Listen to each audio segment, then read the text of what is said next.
Welcome to See the World with Ajomale-Mcword, a podcast that takes you on a journey across Nigeria and Africa to explore the country and the continent's diverse and vibrant culture. Our esteemed guests will share their experiences and insights into the local tourism scene, from hidden gems to must-see attractions. So grab a cup of coffee and join us as we see the world with Ajomale-Mcword. Whether you're planning a trip to Nigeria or Africa, or simply want to explore and experience the continent from the comfort of your own home, this podcast is for you. So sit back, relax, and let's explore Nigeria and Africa together. Hello! Ekabo! Welcome back to See the World with Ajomale-Mcword. And guess what the time it is? It's our Lost Wonder segment. And this is where we spotlight tourist sites in Africa and beyond. And today our spotlight is National War Museum Umuahia. Do you want to learn about the history of the famous Biafra War? Then visit the Nigerian National War Museum in Umuahia, located in Abia State in eastern Nigeria. The museum showcases the military history of Nigeria with relics from the Biafra-Nigeria Civil War. This site provides insights to machineries used during the war, such as one of the bunkers used by the Biafran soldiers. You can also check out the gallery, which showcases tankers, aircrafts, and other war weapons. If you are a fan of museums and a historian at heart, you would definitely enjoy this tour. Okay, our next guest is waiting on the other side. Let's go!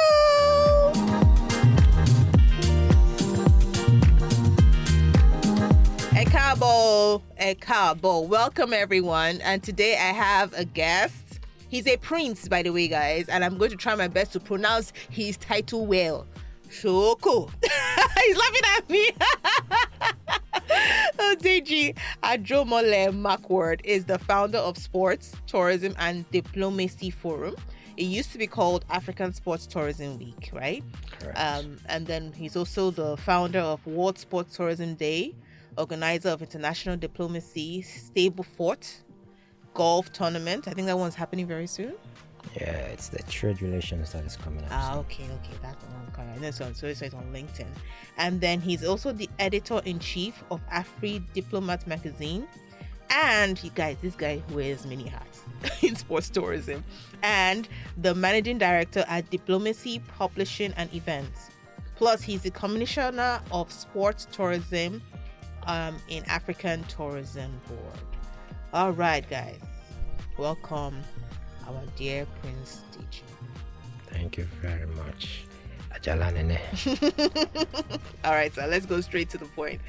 How did you get here? Why the tourism space? Why sports tourism? I can see it's like you're living and dying and breathing there. Why? Okay, my journey in sports tourism started with golf. Okay, you play golf professionally or just No, for? I'm an amateur. An amateur. Yes.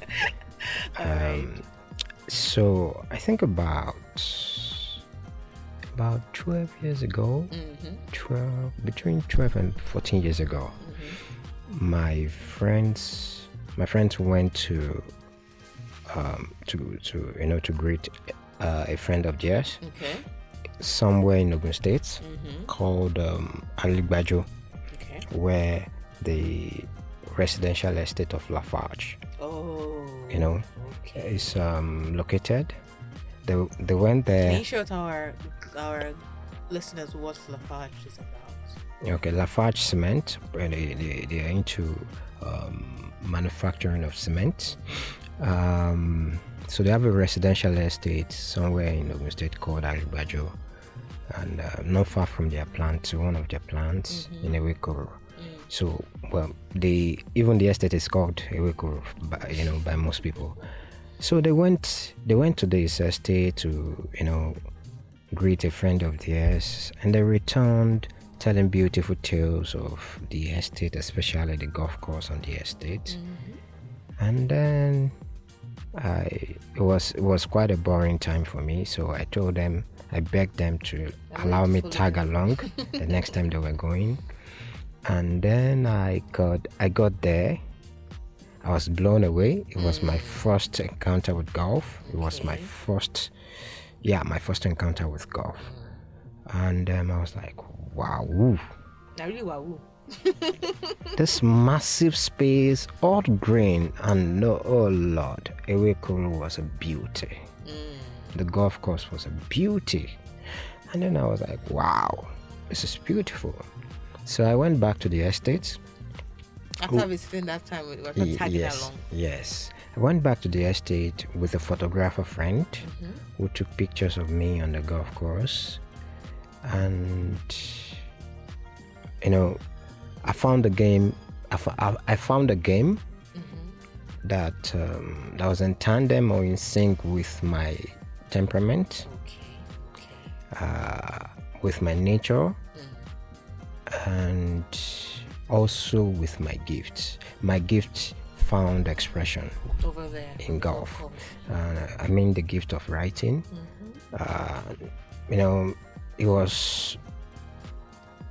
It's the kind of sport where I do something right or wrong, and then a life lesson jumps at me from there. So I started writing about the game. And you say you're an amateur? Yes, I am. Okay, I'll allow you to say that. So in 2014, I released my first golf book. Okay. Do you still have copies? The most recent editions, yes, I have on what is it called? On Amazon. Okay. On Amazon, What's it called? On Amazon, I have Life, Humanity, and Leadership according to golf. And then I have Psalm 23 and the 4 Caddy. Interesting. You can find all that on Amazon. Yes, they are. All right, so those who are listening, if you really want to read his book on golf and how it's connected, please go and check it on Amazon. Thank you. So I started writing about the game, and may God rest his beautiful soul. Amen. Procola Jacobson taught me golf. I was the residential pro back then at the estate. He encouraged me to pick up the game, gave me my first golf shoes, gave me my first golf sets, and I picked up the game from there. And 2014, like I mentioned, I released my first book, launched it with a golf kitty or tournament, if you may. Yeah. And how did that go? It was a great one. It was a first outing, and it was a good one. And then, from a golf course or a golf club tucked away somewhere on an estate in a remote area in Ogun State, my first after Ewekuru, I think I had a couple of tournaments in Ewekuru, and then from there, the next tournament was in Ikoyi Club. Okay. The Travel Cup.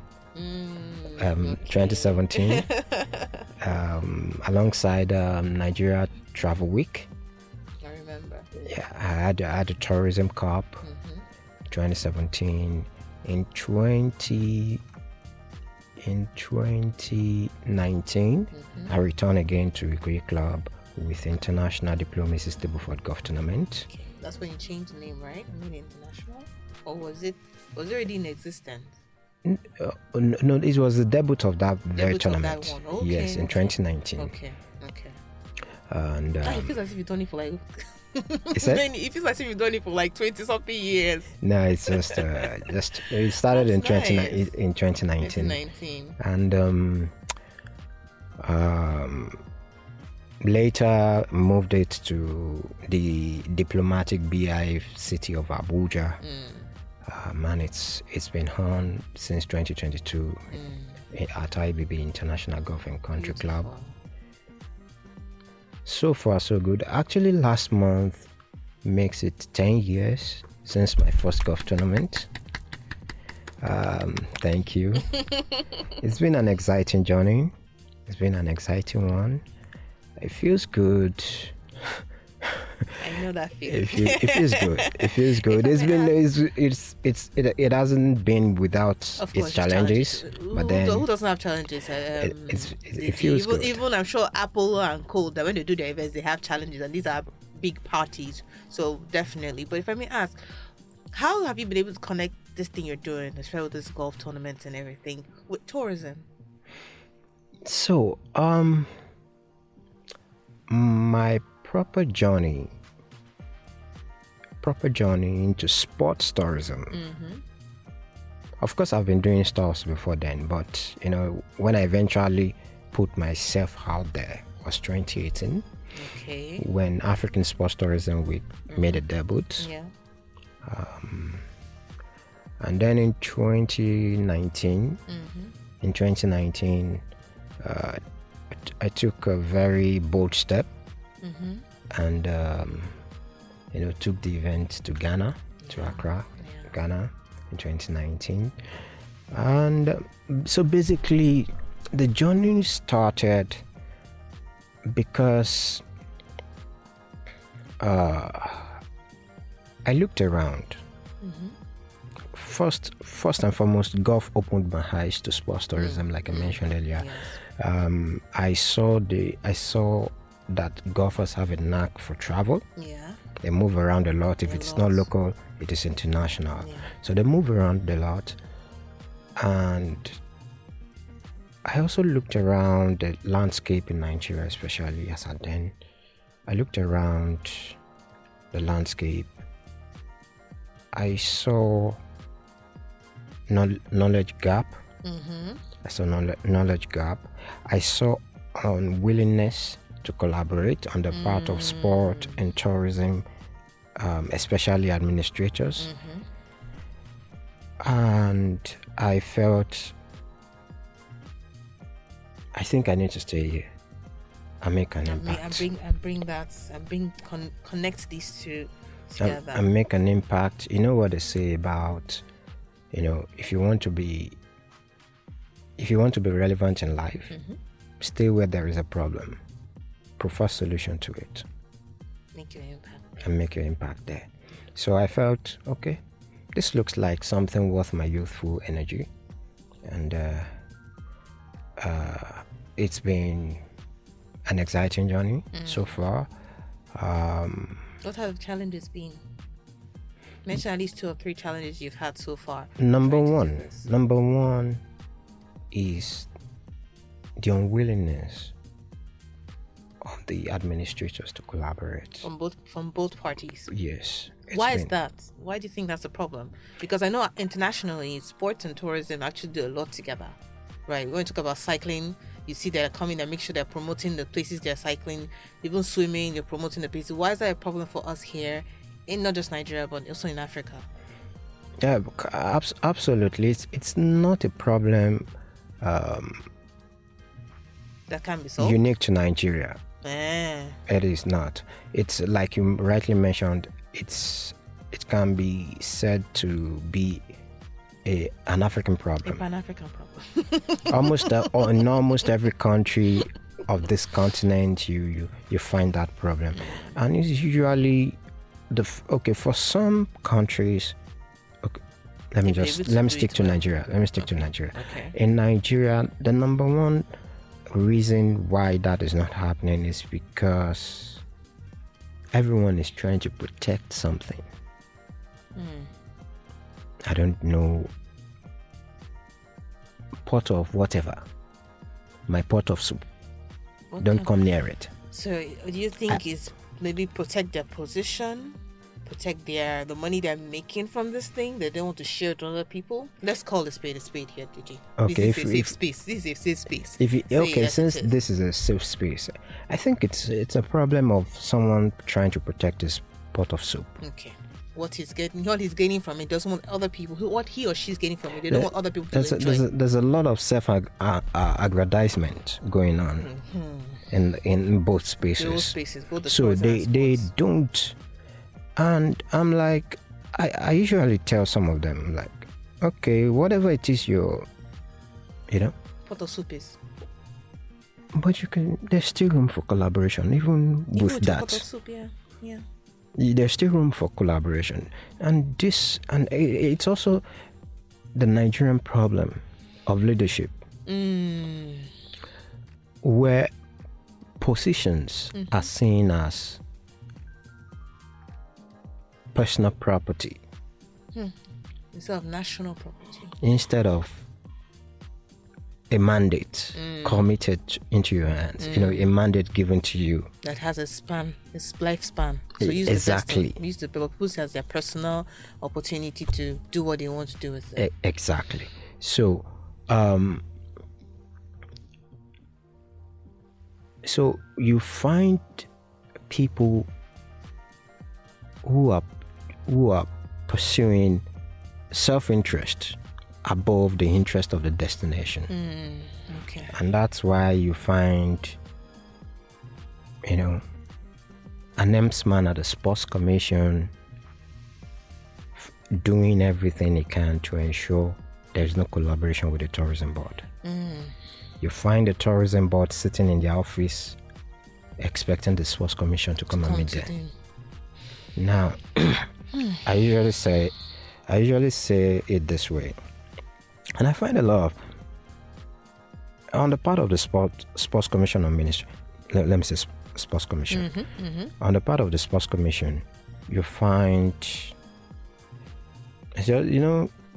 once their cousin or someone they know, as a mushroom travel agency, they feel that cousin is all the professional they need. And then you find cases of LOCs, local organizing committees, going to bid for events, sporting events, and the Tourism Board has absolutely no input in the bidding document. Now, who is the custodian of every room, every hotel room in that destination? It's the Tourism Board. Who is the custodian of every attraction in that destination? It's the Tourism Board. Who knows all the Airbnbs? The Tourism Board. Okay, if you need to do a makeshift arrangement for accommodation, maybe all the outlets that all the rooms, all the hotel rooms are already booked. Yes. And you need to improvise. Who is the professional on that? The Tourism Board. Who is the professional when it comes to hospitality? The Tourism Board. So, and then you are inviting people to come and have an experience in that place of your destination. And those that are responsible for the experience, for delivering the experience, are not part of it. I had this, when at the African Sports Tourism Summit in 2019, this question came up, and I won't mention his name. He's a popular person. He was one of the panelists, and he was like, "No, there's no need for that." I couldn't take him on because I'm not even meant to be on that panel. But this is how they waste opportunities. Yeah. A sporting event is a once-in-a-lifetime experience. Sorry, a once-in-a-lifetime opportunity to get people to experience your destination, your people, your culture, your culinary gifts, your fashion. It's a once-in-a-lifetime experience, depending on the kind of event. Till tomorrow, South Africa is still benefiting from South Africa World Cup 2010 because they may not have had it perfect, but they did a great job. Good job. I was very proud of them. They did a great job.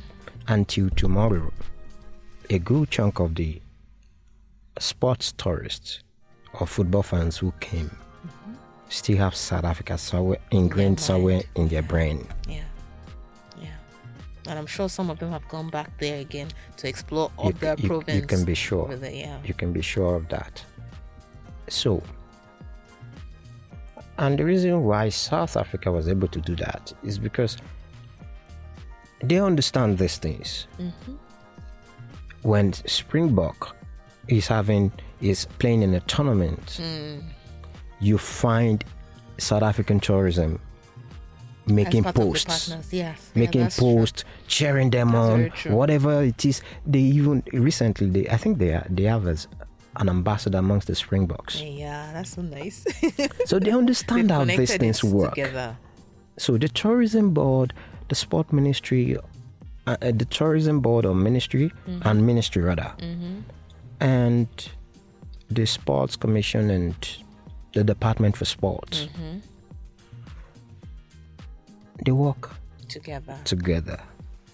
Okay, sorry, let me just pause you there. I know you're part of NESG, the Nigerian Economic Summit Group, the sports thematic group. Yes, sports thematic group. Have you guys been able to incorporate, because I know I'm also part of the tourism and travel thematic group, and I know that we're under the same body, but we're all different. Have you guys been able to, I know you guys have gone far, have you able to raise these issues that will be very helpful in collaborating with we in the tourism space?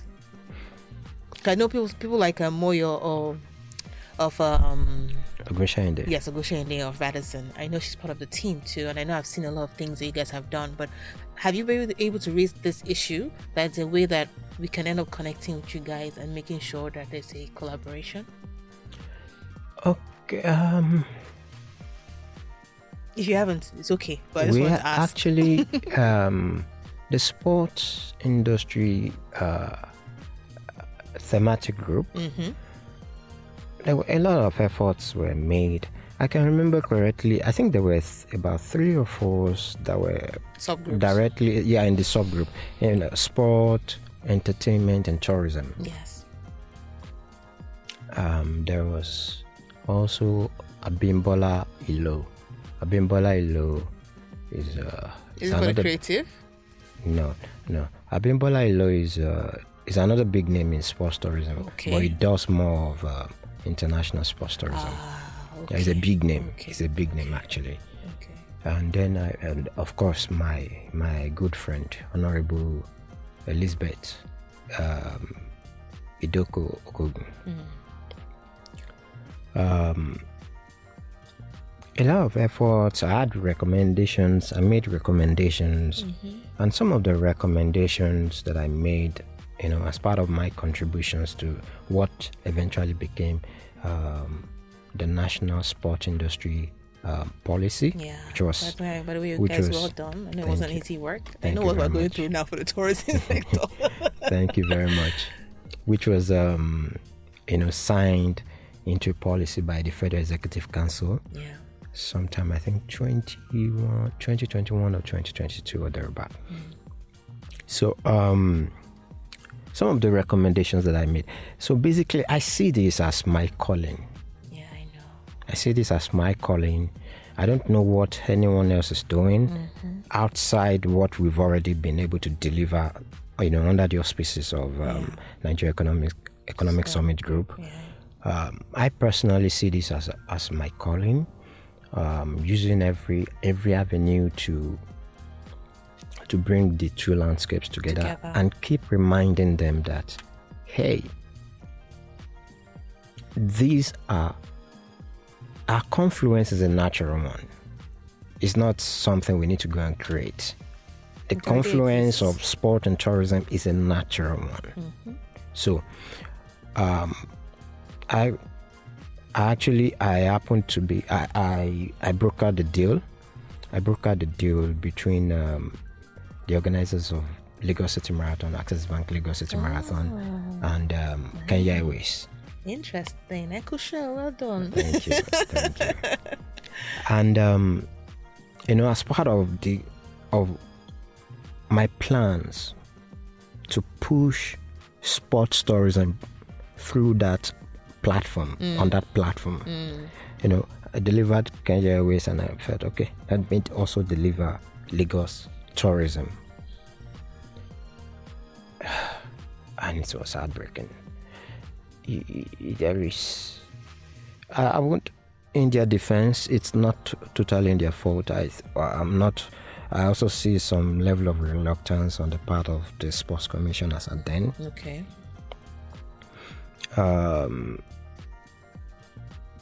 But Lagos tourism never did enough. Why is it that these people are not seeing the big picture? I mean, it breaks my heart. Like, why? Why are they not seeing the big picture? To put things in Lagos Marathon, like Access Park Lagos Marathon, is like an international thing. We shouldn't be calling them. They should be saying, you guys, let's do something together. To put things in proper perspective, let nobody deceive you. There is absolutely nothing that delivers the footfall. The kind of footfall Lagos City Marathon delivers to Lagos. There is no conference, no travel expo, no summit, no concerts. They don't even come close to the rewards you get from the Lagos Marathon. The footfall that Lagos City Marathon delivers every year to Lagos, and I'm talking about the footfall of non-residents of Lagos. Absolutely non-residents of Lagos from different parts of the world, and they touched down in Lagos. I gave them a breakdown of the benefits that are sustainable. There's a 2 week expo before the marathon at the stadium. Okay. Every 2 weeks before the marathon, if you go to the stadium, you will find exhibitions and stuff. You will find it there. That is 2 weeks opportunity for 2 weeks exhibition of what Lagos has to offer as far as tourism is concerned. 1. 2. Working with the organizers means that you get an opportunity to influence the TV content. The media. No, not the media per se. The TV content. What is TV? Okay, so here is, you would find in these major sporting events across the world, especially in other parts of the world other than Africa, you would find intentionality. You would find intentionality in the way they designed, for an example, a marathon or road race.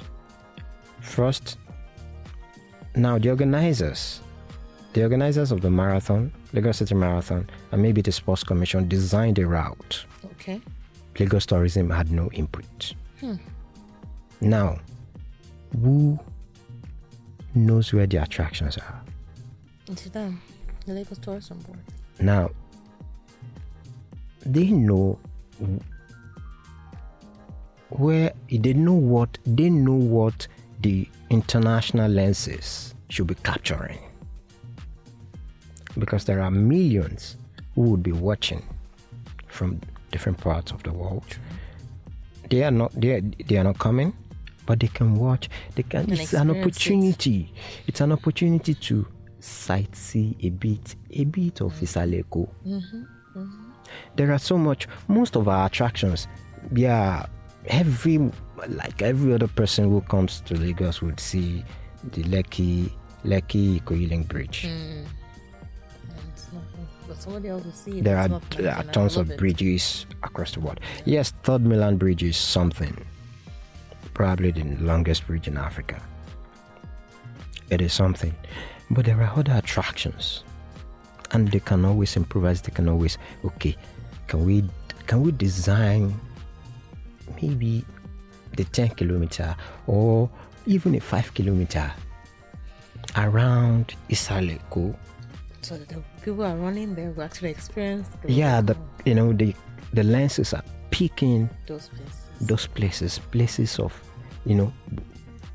of historic value from Lagos. So these are some of the benefits of working together. Yeah. And you will get, and tour operators. You can, as the tourism board, you can broker tours for tour operators from there. Plenty of them who are willing to do this. Now, but then someone has to take that leadership, and it has to be Lagos Tourism. I don't know. In fact, myself and someone had that chat this morning. Someone also in government. We were chatting about Lagos Tourism, and I told her rather that it looks like I'm giving up. Don't give up, Deji. That's why I brought you here, so who can hear your story? Because I'm like, hey, Joe. there is nothing, and I'm not saying what you cannot verify. Verify, yes, because I've worked with you, so I know. I'm not saying what you cannot verify. Yeah. Sports tourists are the biggest spenders in the world, as far as tourism is concerned. Yeah. When they are in town, they are in town. And then tons of them come to Lagos. No one to show them around. No one to show them. In fact, I can remember very correctly. Very correctly, I remember this. The last Lagos City Marathon in February. The vice president of World Athletics was in town. Okay. He was in town. They had the press briefing, the press conference a day before the marathon. I saw him at the press briefing, and I also saw him at the hotel where he was lodged. And by Sunday, was it Sunday or Monday morning, he was gone. Nobody experienced almost nothing. Wow, what an opportunity lost. And that's the case of most of these people who come. There were also guys from World Athletics who came to town. The other guys. There were people from other, people within the athletics community from other countries, administrators, who came, experienced next to nothing of Lagos. I think until we learn to be intentional about these things, Nigeria would never become a tourist destination. Yeah, I agree with you. We are not. Let's not deceive ourselves. We are a travelers destination. Not a tourist destination. No, we are because we get a lot of flights. Yeah, and that deceives us. Most of these guys who touch down in Lagos, more in Abuja, business. Let's go for business. More business, and a good chunk of them don't even stay in hotels. They already have accommodation sorted. Yeah. So Nigeria is not benefiting from that. So, enough of that. We are getting too serious. We're getting too serious.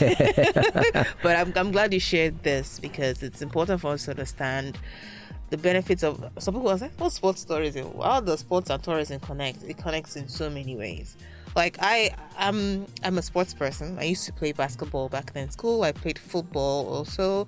I ran and represented my school in athletic competitions, relay. So I know the benefits of traveling to just go to these places, right? You do road trips, you get there. If your host is there, they will not take you around and all those kinds. So I know the benefits of sports and tourism. And I'm a World Cup fan, Olympic fan.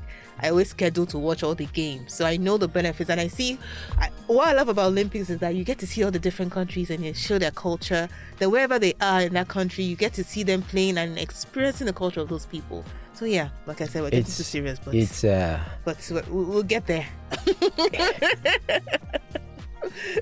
It's nice that you mentioned culture. I was on a podcast sometime last month, and I mentioned how we got it wrong by, the African Games is already wrong. That's CAF. No. Which one? African Games. Oh, the African Games. The African Games. We got it wrong from the start. How do you call something an African Games when you are playing other continent sports? See, so I'm going to put this out there, and I'm doing something about this. Maybe later this year or next year. Sports never started as a business. Sport never started as a multi-billion-dollar industry that it is today. Sports started as a way of life of a people. Sports started as a way of a people exacting their physicality and exercising their mind and expressing their humanity. That's how sports started. Every sport, especially those ones that started from 100 years and and before. Golf, almighty golf, started as a culture, a way of life of a people, according to varying history, but according to one of them which I favor, golf developed from a game that was invented by shepherds. Shepherds? Yes, shepherds who were tending to their flocks got bored and decided to just create something that looks like a ball and hit it around with their shepherd crook. And then they felt, okay, we shouldn't just be hitting this thing around. Let's create a hole, like a goalpost. How golf was created. And then the bunker, the what's it called? Should I call it something that looks like a crater? Created by the hooves of these flocks, served as bunker. And from there, golf became a multi-billion-dollar industry today. But it started as a way of life over people. It started humbly, in humble beginning. It started as a way of life over people. Soccer started as a way of life over people. Yeah. We have games that were invented on the shores of Africa, or within the shores of Africa. Where are they today? Extinct. The Olympics has been known for about 500 years. But let me not say 500 years, let me say probably like 200 years, because it was just somewhere in Athens and maybe in neighboring, But the Olympics we know today, give or take 200 years. And in almost 200 years of the Olympics, Africa does not have one single game that represents her. There. Right. So, a lot needs to be sorted out. A lot. All right, let's go to the non-so-serious part now, so that our spirit can calm down. But it's good that we've explained this to our audience. So, 3 things about you that people don't know. 3 things. Just 3. Meta. 3. Okay, I'm from Ile-Ife. I'm from 2 ruling houses in Ile-Ife. Okay. You already know I play golf. You say you claim to be an amateur, but no, we'll take that. I am. All right, number 3. Number 3, poetry is my first love. Ah, interesting.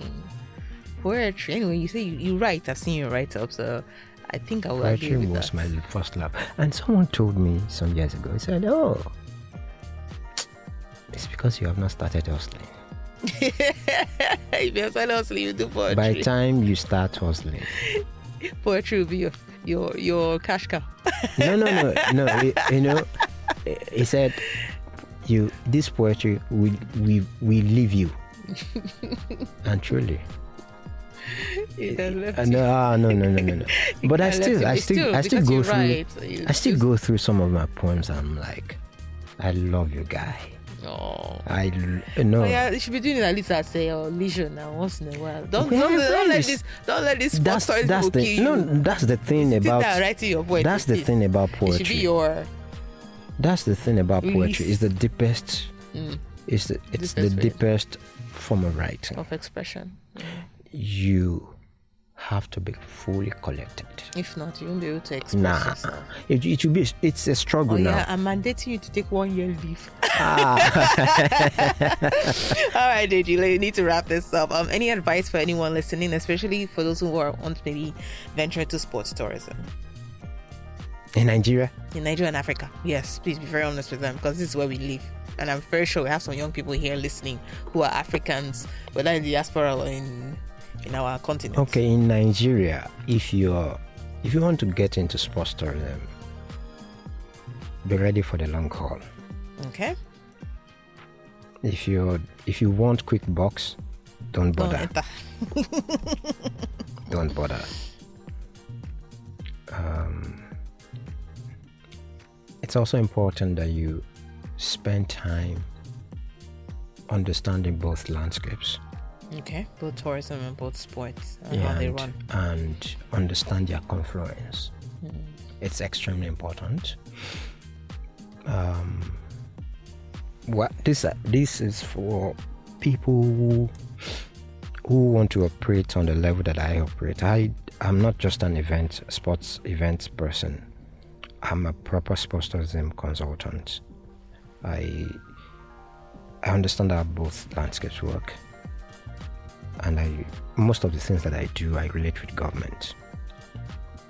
So if you want to operate on the level that I am, and of course you have to be a networker, you have to put yourself out there, and you have government relations skills. Yes, government relations skills. It's extremely important, because you cannot, except if you just want to be a sports event person, but even at that, you still be needing government. Yes, you still be needing government. Yeah, no, I do not. A lot of events you can't even do that. If you don't get government approval. You see, as it stands, I still love Lagos tourism, even though they are matata mismo. But I cannot give them middle finger. I lie.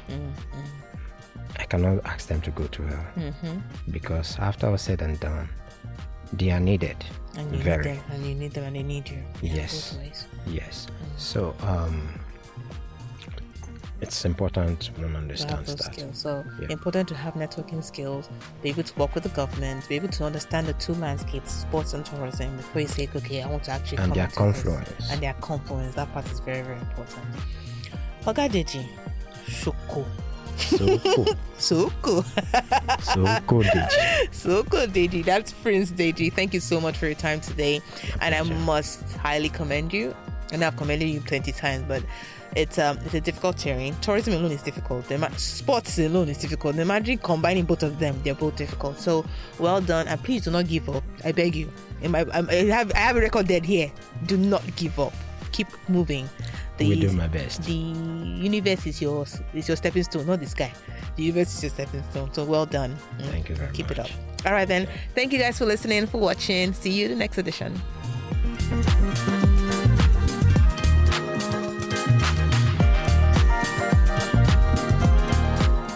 With that, we conclude our journey across Nigeria and Africa on See the World with Ajomale-Mcword. We hope you enjoyed exploring this journey with us, and that you feel inspired to discover its unique beauty for yourself. Thank you for listening. For your feedback and comment, feel free to hit us up across our socials at See the World with Ajomale-Mcword, and you can find me personally at Ajomale-Mcword on Instagram. Until next time, stay curious and keep exploring. Your journey and your adventure awaits you.